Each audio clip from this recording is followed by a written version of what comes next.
256 power -1/2 -1/4 3 அது கொடுத்துருவாங்க. இதோட மதிப்பு கேட்குறாங்க, கண்டுபிடிக்கலாம். அதில் 256 அப்படியே எழுதிங்க. அடுக்கில் பார்த்தீங்கன்னா -1/2 -1/4 3 இருக்குது. இப்போ மேலே இங்கே -1 இங்கே மேலே -1 3ன்றது மேலே இருக்கிறது தான் அர்த்தம். 3/1 அந்த மாதிரி மீனிங். -1 -1 பெருக்கினீங்கன்னா +1 +1 3 பெருக்கினா 3. இப்போ மேலே 3 எழுதிட்டு வகுத்தல் போட்டுருங்க.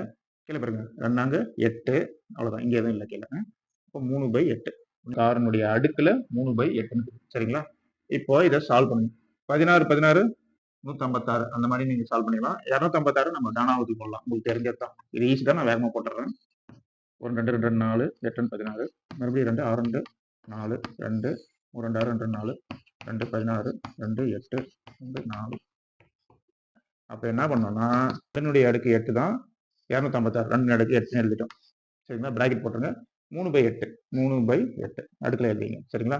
இந்த 8ன்றது இங்கே மேலே தான் 3/24 மேலே தான் வரும், கீழே வராது சரிங்களா? மேலே நியூமரேட்டர் தான் வரும். இப்போ என்ன பண்ணுறீங்க, இந்த 8 இந்த 8 என்ன பண்ணுங்க, கேன்சல் பண்ணிடலாம். சரி, இது மேலே இருக்குது, இது கீழே இருக்குது, கேன்சல் பண்ணிடலாம். இப்போ மீதி என்ன வரும், 2 கியூப்னு வரும் சரிங்களா? இப்போ 2 கியூப்னு என்ன வரும், 2 4 4 2 8 சரிங்களா?